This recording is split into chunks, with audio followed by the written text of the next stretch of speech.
What's up everybody, Steven C. Killer here. It's time for a new reaction video. But before that, 77% of you guys watching are not subscribed. Now there are two reasons for this. You're either new or returning. With today's video, I hope you change that. Don't forget to hit that notification bell and join the Discord so you don't miss out on any live streams or new videos. With this being a brand new year, we have a brand new goal, by the way. Instead of 200K, we're going for 250,000 subscribers. Now let's get into this video. What's up everybody, Steven Z. Killer bringing another reaction to some more game theory. Now today we're checking out a mystery solved within Poppy Playtime. And it's all about Kissy Missy. So, I'm excited for this, because I believe this is going to go into those VHS videos that we got, not only with Kissy Missy, but I don't believe he did a video on Huggy Wuggy, and if he did, and I did react to it, I'm just being forgetful. I just don't recall it. So, anyways, let's dive into this and see what the mystery is solved on Kissy Missy. And based on the thumbnail, it also says who Kissy Missy is. So let's get into this and enjoy this video. Link in the description. Show your support by liking and subscribing to the channel like I have. And if you enjoy this reaction and want more, check out more on the channel. Stay tuned for more. And if you have suggestions, comment down below or post in reaction idea section on the Discord. And don't forget to follow me on Twitch for streams of gaming goodness. Alright, let's get into this and enjoy it right now.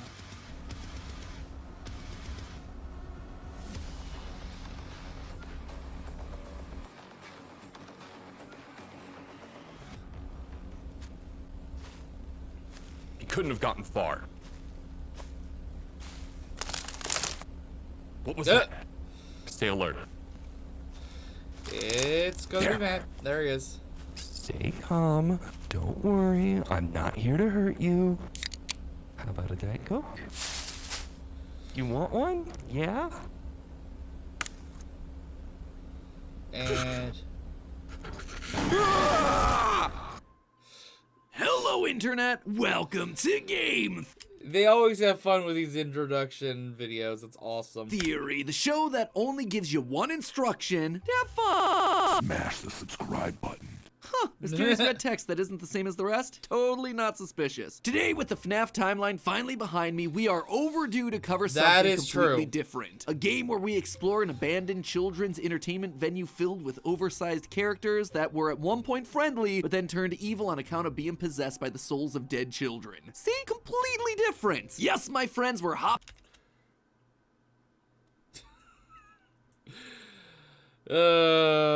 back onto the Poppy Playtime train because, well, I've been busy. You know, I kind of did forget about the whole concept of how similar they actually are.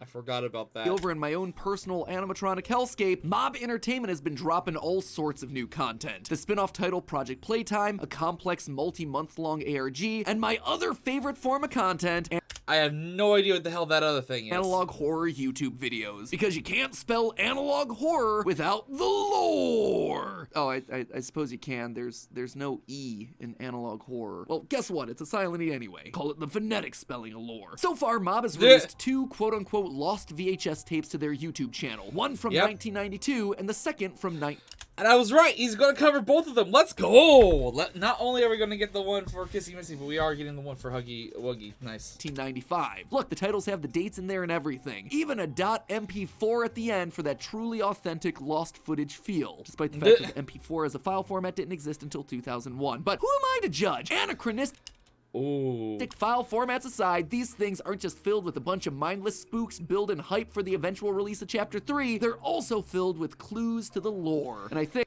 Which, goddamn, how long has it been since Chapter 2 dropped? It's been... Holy shit!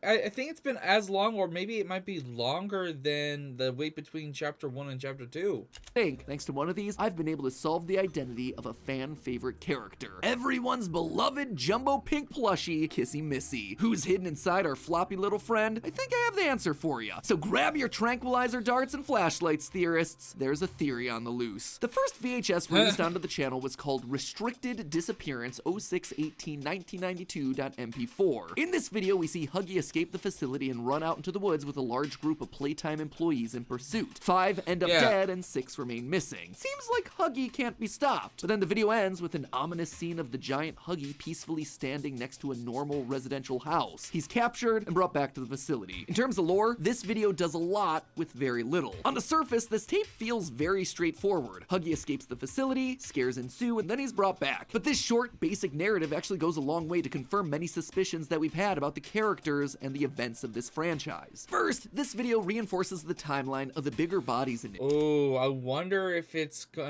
trying to kind of connect that house to what, like being maybe the house that he had.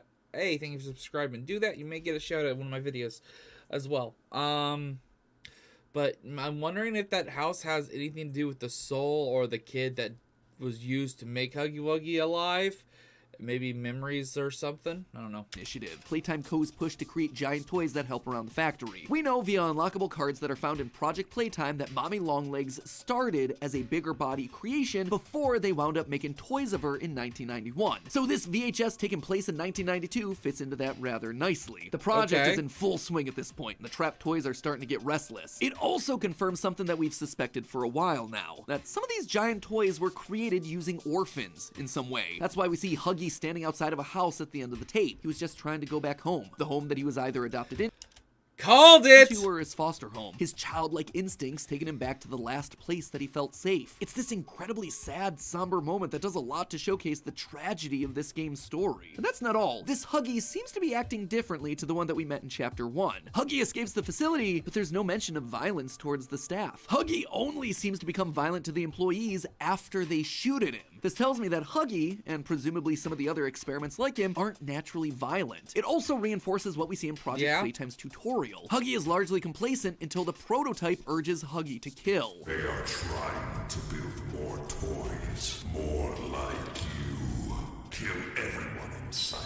It really seems like the bigger bodies monsters are the collateral damage in this war between Playtime Co-employees and the prototype, Experiment 1006. They're the innocents that wind up being caught in the middle. This is something that we can start to see more clearly in the next tape, Restricted Relocation 0808-1995.mp4. In this newest VHS tape, we see Kissy Missy being transported towards Playcare in August of 1995. The tape repeatedly tells us not to view the footage. I can't possibly see that plan going wrong in any way. Again, just shows the absolute negligence of this company. So of course, we keep watching, and in true Playtime Co. fashion, things start to go wrong. We travel down the rails with Kissy strapped to the train. As we ride, we pass by graffiti on the wall that reads, "The hour of joy is at hand." In between camera shots, we see text flash on screen meant to be instructions for employees, but then each message winds up getting overridden by capitalized red text that says basically to do the opposite. It tells them to release the straps that bind Kissy Missy, which, as you'd expect, means that the employees wind up dead at the side of the tracks. It's another simple, straightforward tape that does an incredible job of hiding tons of lore clues in plain sight. Let's just start with the date, shall we? Poppy's already done a great job of mapping out a very clear timeline for us, unlike some other franchises.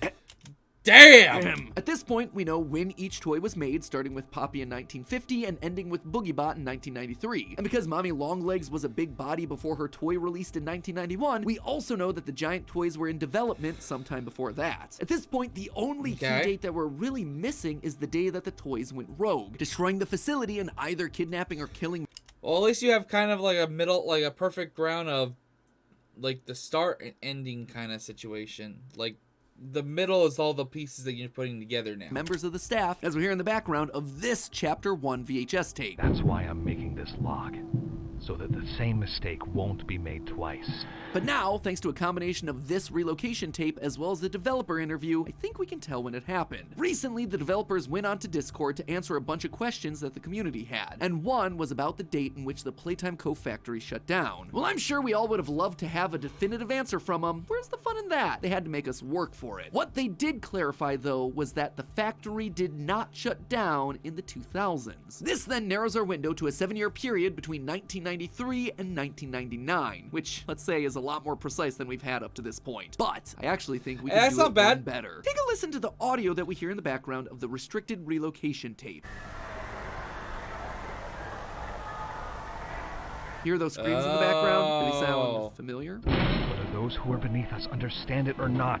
Those screams, So that tape literally takes place during that other tape's time frame, the exact same. Screams of employees being mauled to death by giant toys, those are the screams that we can hear in the distance. The event that shut the factory down happened on this date, August 8th, 1995. This is the day of the Great Toy Rampage, and it's all on account of him. Experiment 1006, the prototype. Though still missing, today's events are no doubt in relation to him. He's the one orchestrating this attack on the employees. Not only is he speaking telekinetically to all the toys in the facility, urging them to kill, but he's also the one manipulating these VHS tapes, altering the text to all caps or using the color red to communicate with us, getting not just the monsters to rebel, but the humans watching the tapes to listen to his commands. Suddenly, that graffiti that we see in the tunnel, the hour of joy is at hand, makes a lot more sense. It feels like something that Experiment 1006 would say, or more specifically, the person that became 1006, Elliot Ludwig. His whole goal was to bring joy to children, and after being betrayed and turned into a monster by Leith Pierre and the Doctor, it makes sense that he would use the same terminology, almost ironically. These toys were made from children to be workhorses. Now, he will finally be able to free them and give them the joy that he had promised them since the beginning. Except, there was one thing that didn't quite go according to plan. Kissy Missy didn't kill the train staff like she was supposed to. Now, I know y'all probably think that I've lost it. Clearly, those Playtime employees around her feet are dead. Just look at... I guess in a sense, it does look like she killed them because look at the hands. That's what a lot of people. But there could be something about this, like her not being up there. There you are, Socks. Hey, I've been asking for you to come up. How you doing, baby girl? Oh, she's so cute. She was sleeping. All right. the blood on Kissy, around her feet, around her hands, around her mouth. This is an open and shut case, right? But to that I say, look again. What do you think these are? Is that not blood splat? I mean, could be scratches. 1006 is the only creature that we currently know about in this entire facility that has claws capable of creating marks in the wood like that. He has to have been here during this moment, shredding up the employees once he realized that Kissy wasn't going to be doing it herself. What's more, Kissy Missy is laying on top of the scratches. It means that she was standing aside while the prototype slashed and slaughtered everyone around her, and then resumed her position on the train when he was done, like a good, obedient toy. Truly the best girl. You can even see what appears to be bones or intestines on the floor by her feet, something that would have been eaten if this was any other giant toy. But Kissy refused. She left them there. This wasn't an act of hunger like with Huggy killing people. This was 1006 acting out of revenge. Revenge for turning him into a monster, for torturing the kids that he swore to protect, and for locking away the only thing he ultimately cared about, his daughter, Poppy. But I think we can actually keep going here. I think we can actually prove the identity of Kissy Missy. We're rarely here we given go. names This of is the actual biggest humans in point. this franchise, but when we are given a name, they tend to be repeated a lot throughout the chapters to show that they're going to be important to the ongoing narrative. That said, there are still a couple names right now that haven't led to anything substantial. For instance, during chapter 2, we can actually find this note. Entire batch of toys is miscolored due to Patty Hall sabotaging the painting machine. Saboteur has since been dealt with. Patty Hall. This was a new character that we'd never heard about before and was never mentioned again. That struck me as odd. Even one-off characters like Avery, the disgruntled worker from a VHS found in chapter 1, gets himself a second VHS in chapter 2 to flesh him out a bit. But Patty, yeah, she was just there. A random name on a random rejected toy form. Or at least that's the way it was until the ARG launched. In case you missed this one, the ARG involved us following So I don't know anything about this stuff, so this is going to be interesting. the story of a new character, Rowan Stoll, an employee who was slowly figuring out that something wasn't quite right at Playtime. And as a part of that ARG, he released a bunch of internal documents via an FTP server that we could access. And one of those documents on there was this, a disciplinary document for a familiar face, Patty Hall. Quote, details of occurrence, sabotage of retail shipment. This week of 1/2/91, employee intentionally sabotaged factory equipment, in particular, a paint machine. The employee mismatched 57 paint canisters, resulting in an extraordinary amount of toys no longer being suitable for retail. Retail shipment number 018345 was recalled, resulting in a significant amount of lost revenue, as well as damaging Playtime Co.'s brand image amongst several major retailers. There is substantial evidence supporting the assumption that this sabotage was done in some sort of defiance to several of Playtime Co.'s practices. Plan for disciplinary action, effective immediately. Employee is demoted from toy designer and will be sent downstairs to Storage B to receive further instructions. All of this took place on January 2nd, 1991, signed by none other than our good friend friend and leader of the Bigger Bodies Initiative, the Doctor. The next time we're down in Storage B, there are no employees working there. It is literally a storage room for toys that are being experimented on. Notice the blood that covers this smaller Mommy Longlegs doll in the background. I did notice that during the VHS stuff. Only living thing that we see in Storage B, Kissy Missy. Could it be that Kissy Missy and Patty Hall are actually one and the same? I know that might feel like a bit of a stretch, but think about what we're seeing here. It's 1991, so the Bigger Bodies Initiative is in full swing. We have a character in Patty Maybe the bigger bodies need bigger souls? Adult souls, maybe? who's openly defiant to those in authority, a chaotic neutral, just like we see with Kissy defying the prototype's rampage. And we have ourselves a character associated with creating alternate colored versions of other toys, just like how Kissy is an alternate colored Huggy. Plus, the biggest clue of all, the fact that we've only seen Storage be mentioned with regards to these two characters screams a connection. Lastly, it would explain why Kissy Missy is friendly towards us in Chapter 2. Sure, she's against Playtime Co. She has been from the start. She was sabotaging their toys, but I also don't think that she's on the side of 1006. She witnessed the monster kill her fellow employees in cold blood on the train. My gut is that she just wants this whole place to burn. And so when she sees us, a person trapped inside the facility just trying to get out, she sees an opportunity. We are the only ones that can stop not only 1006, but also destroy. She's neutral. She's the neutral. She doesn't care for either side, and she just wants everything to just stop. Playtime Co. from the inside, have those still alive brought to justice, and have the fond legacy of Playtime Co. tarnished and forgotten forever. That is why she helped us, and given the instructional video shows her heading towards the play care, I wouldn't be surprised if we bump into her again in Chapter 3, helping us to take on whatever new threat awaits us. But hey, that's just a theory. It's not a bad one. I agree with this game theory. This has a lot of points that I like. If you want to keep this Poppy train a roll, so, and here's a link to our most recent Poppy theory over on the left, where we break down the secrets in the game's definitely first check season out that one. That was actually good too. Anyways, that will be it for today. I hope you guys enjoyed this. Look out for live streams. Look out for all that good stuff, and links down below for everything. I'll see you guys in the next video. Till then, subscribe and bye. This is the Prince of the motherfucking Saiyans, and I am ordering you to subscribe to Steven Z. Killer!